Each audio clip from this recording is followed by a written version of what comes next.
Chairperson of Scientific Committee in ICMR NIN Hyderabad, Member National Technical Board of Nutrition, Niti Aayog, Government of India.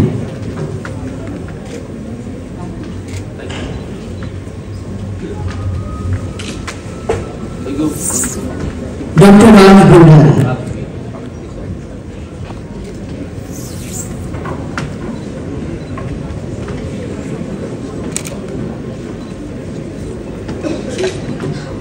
Mr.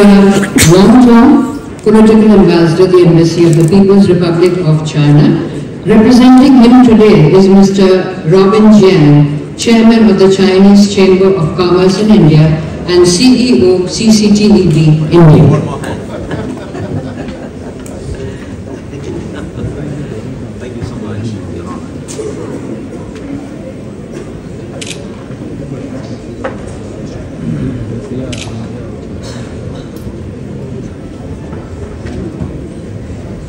Mr. Robin Jian, who is representing Mr.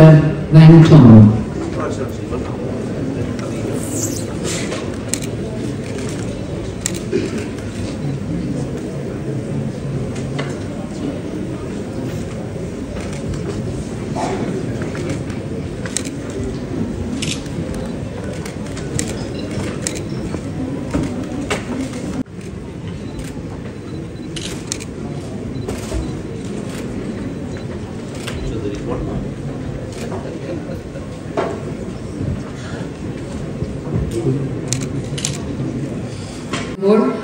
I will request the Chair, Dr. Bhaskar Chatterjee, to kindly take over the proceedings of the session by introducing the panel and by inviting Ambassador Svetlana Lukash to begin with the theme. I request for the hand mic to be activated, please. Yes, I think we're audible now. Very warm welcome to all of you. It gives me tremendous pleasure to request Ambassador Svetlana Lukash, G20 Sherpa from Russia, to deliver the theme address. Ladies and gentlemen, I'm honored to be here and to welcome all of you at the BRICS Annual Recognition Award inaugural ceremony. Our meeting today is devoted to the issues of sustainable development and lifestyle changes. I will touch upon 3 questions and 3 answers to the challenge of sustainability. In my vision, the concept of sustainability is a world which stands on 3 whales, which is balance, justice, and mindset. First whale is balance.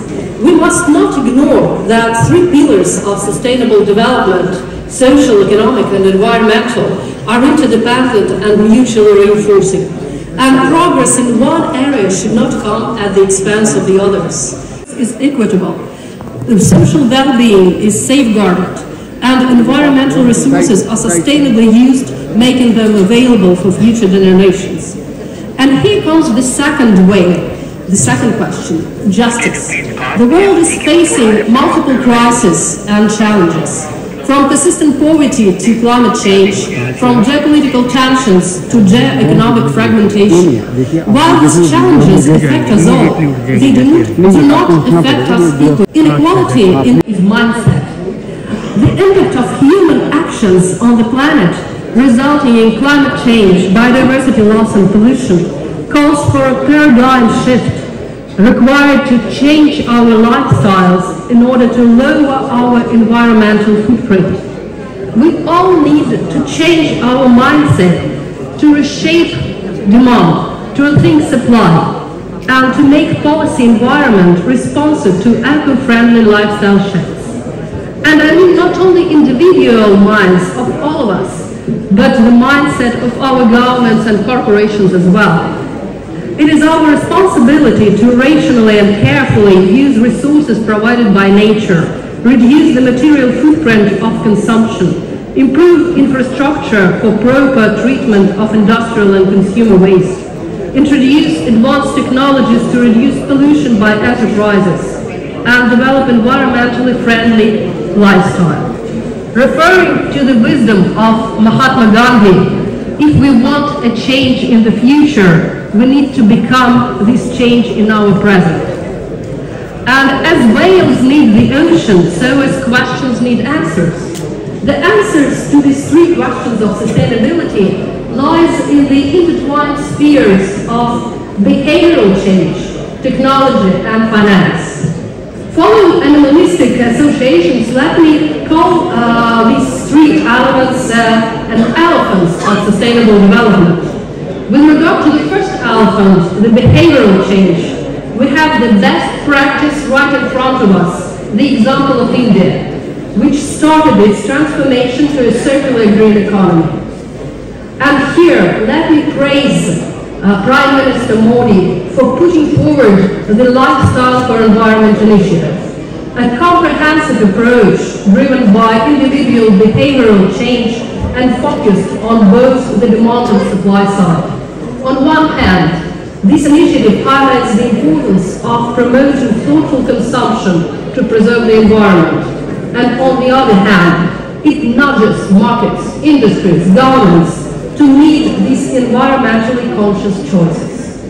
As G20 Sherpa, I was honored to take part in the process of elaborating the G20 high-level principles on lifestyles for sustainable development, built on Prime Minister Modi's initiative. At the G20 Delhi Summit, leaders committed to robust collective actions that will enable the world to embrace sustainable production and consumption patterns and create an enabling environment to promote sustainable lifestyles. Second answer or elephant is technologies.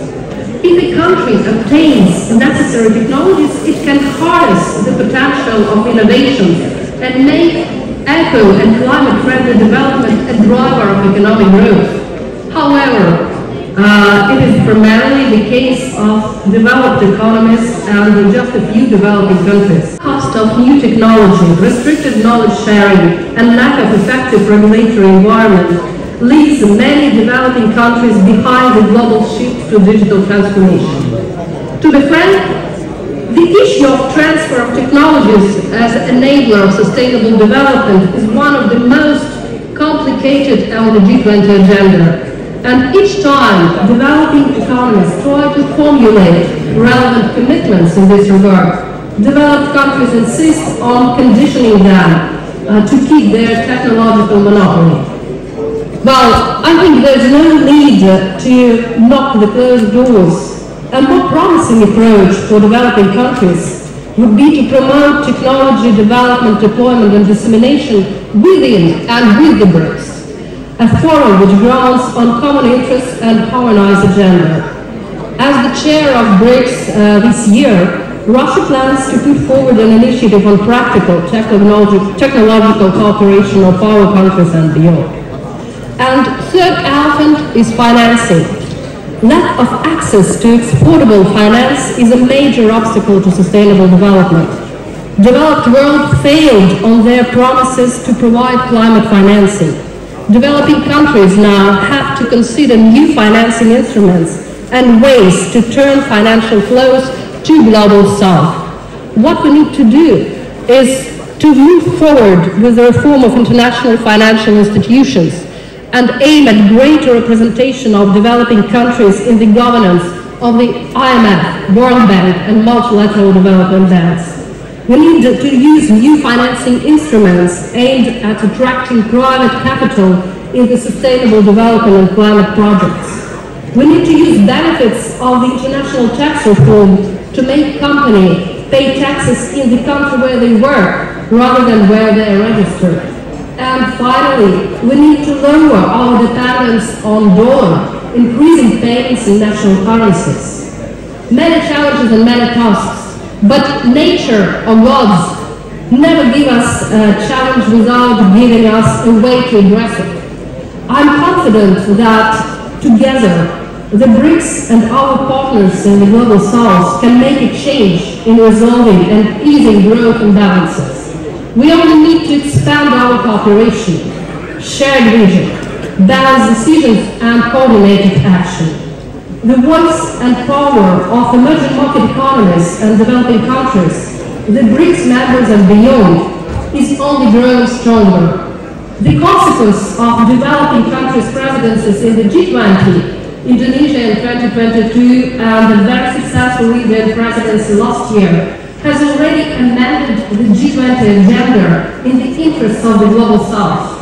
The presidency of Brazil this year, followed by South Africa in 2025, will cement G20 emphasis on the needs of sustainable development. The inclusion of African Union as a G20 member and the recent expansion of BRICS are the best proof of this trend. So the joint potential of BRICS is outstanding. Let's use it effectively and wisely to build a sustainable, just and inclusive world. Thank you very much. Thank you. Thank you ever so much, Ambassador, for that. Thank you, Chairperson.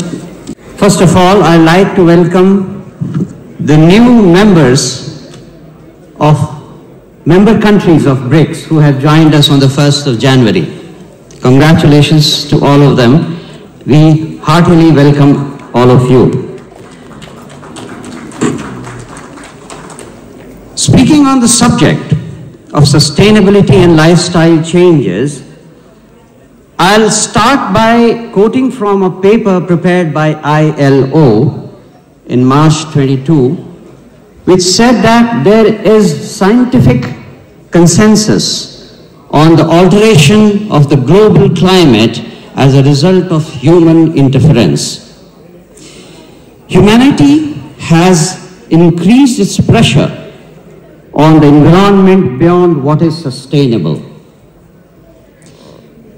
In fact, we have had 5 ice ages till now, and we are hurtling at a faster and faster rate towards the 6th ice age, and this time, for the first time, it has been caused by the humans. And in all this process, the greenhouse gas emission is the primary cause of global warming and climate change.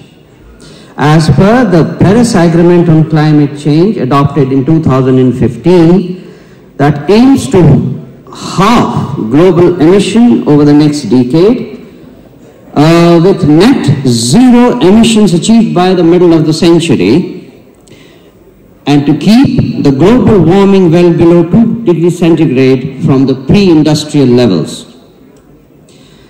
All BRICS countries, I am talking of the first 5, all BRICS countries except South Africa featured in the top 10 list of greenhouse gas emissions, which shows the importance of the role BRICS countries play in achieving the net zero emission level. If we see, BRICS contains 30% of the land surface and 45% of the population of the world, as well as 27% of the GDP. It has a foreign reserve of more than $4.5 trillion. Now, when we talk of sustainability, it is a multi-dimensional concept, and it has basically 4 pillars. I will touch upon them, each one of them, and give you the example from the Indian culture as to how India has been keenly aware of the role of environment on the growth of humanity and the mankind. So the first pillar of sustainability is environment, where the natural resources and capital gets protected and preserved.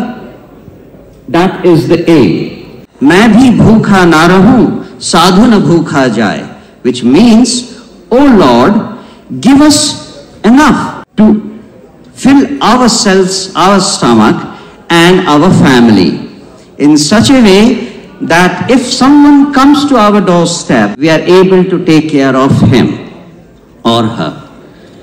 Then the economy, utilizing the resources and not overexploit them for generating profit. And we here know a very famous saying by Mahatma Gandhi, which says, the earth has enough for the needs of all humans, but not enough for the greed of the humans. We have in our culture, which is the fourth pillar, which defines different values, aspirations and beliefs of a community. And once again, going back to the Indian culture, it says, Dash Kup Samavapi, Dashvapi Samo Hridaha, Dash Hridah Samaputro, Dash Putra Samo Druma, which means that if you have 10 wells, it is equal to create a pond. If you have 10 ponds, it means creation of a reservoir. If you have created 10 reservoirs, it's like having a sun. But if you have 10 suns, it's like preserving a tree. Environmental protection and awareness of environmental degradation is concerned. India has very famously propounded the concept of life, sustainable lifestyle for environment. And that speaks volumes as to how we see sustainability and lifestyle, which is relevant for today's world. Whatever technological innovations we might be thinking of. Padma Shri awardee Dr. Khalid Wali Durekula, also known as the Minuteman of India, and we invite you to join us in the panel discussion. Thank you and welcome. In the meantime,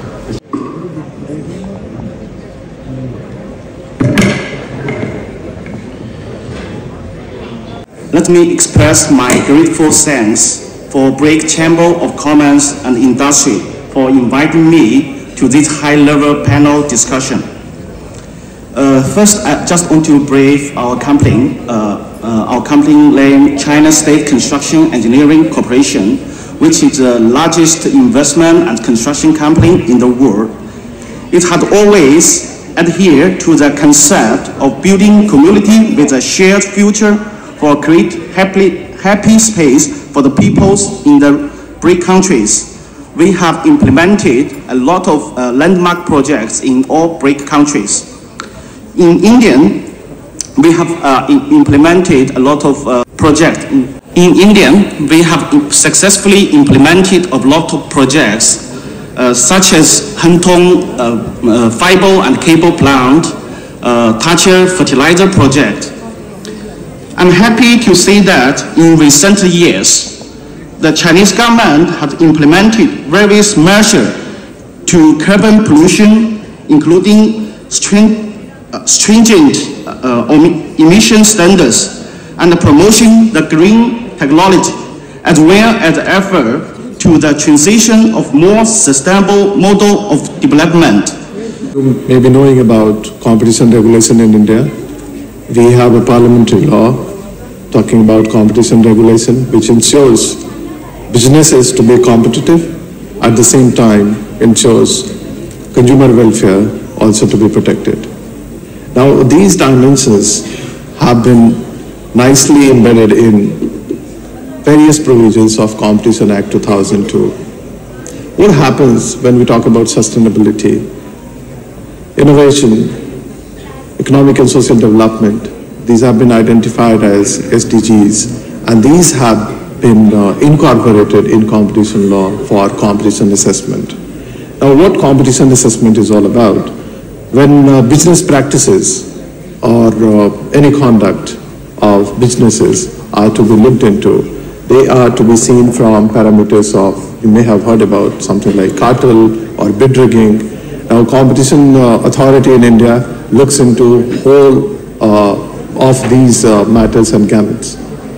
What happens that agreements entered into by companies to bring in sustainable technologies or to not allow sustainable technologies to come to the market, whether these will be anti-competitive. Now, these need assessment of competition law, and we find that on three enforcement sides. One is called agreement. Agreements are, sorry for being slightly technical, one is vertical and horizontal agreements. So these agreements are day-to-day affair for corporates. My gratitude to Sushi Singh, the founding member of BRICS CCI, for inviting me. You see, I am a medical doctor by training, and I have been working in the field of public health for more than 4 decades.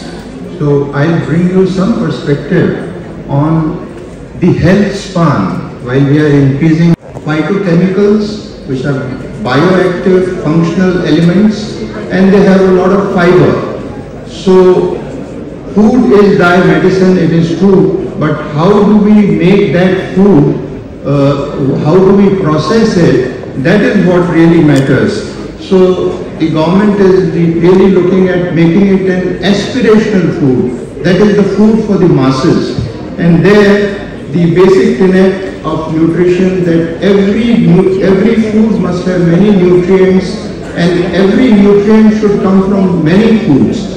So while we adhere to that, as a doctor I have felt that most of the diseases that we see in the present day, they are, the conundrum of diseases, they are foodable, they are not druggable.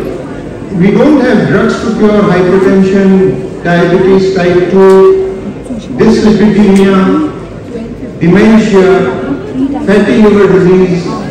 And here the importance of millets, because of the richness and the goodness that they possess, it becomes very important. And as Hadar says, this is like an evergreen revolution. We've gone from green revolution to the white revolution to the blue revolution. Now this will be not only the decade but the century of millets. So you must appreciate that millets also have slow digesting starch, and therefore the glycemic response is also not variable, and it is a sustained release.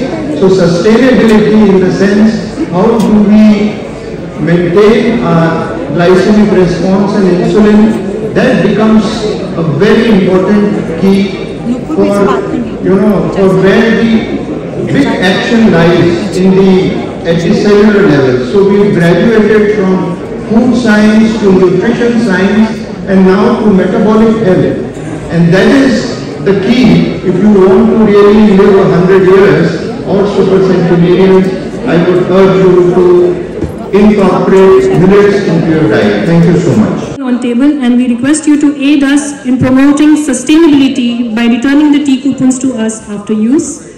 Your conscious actions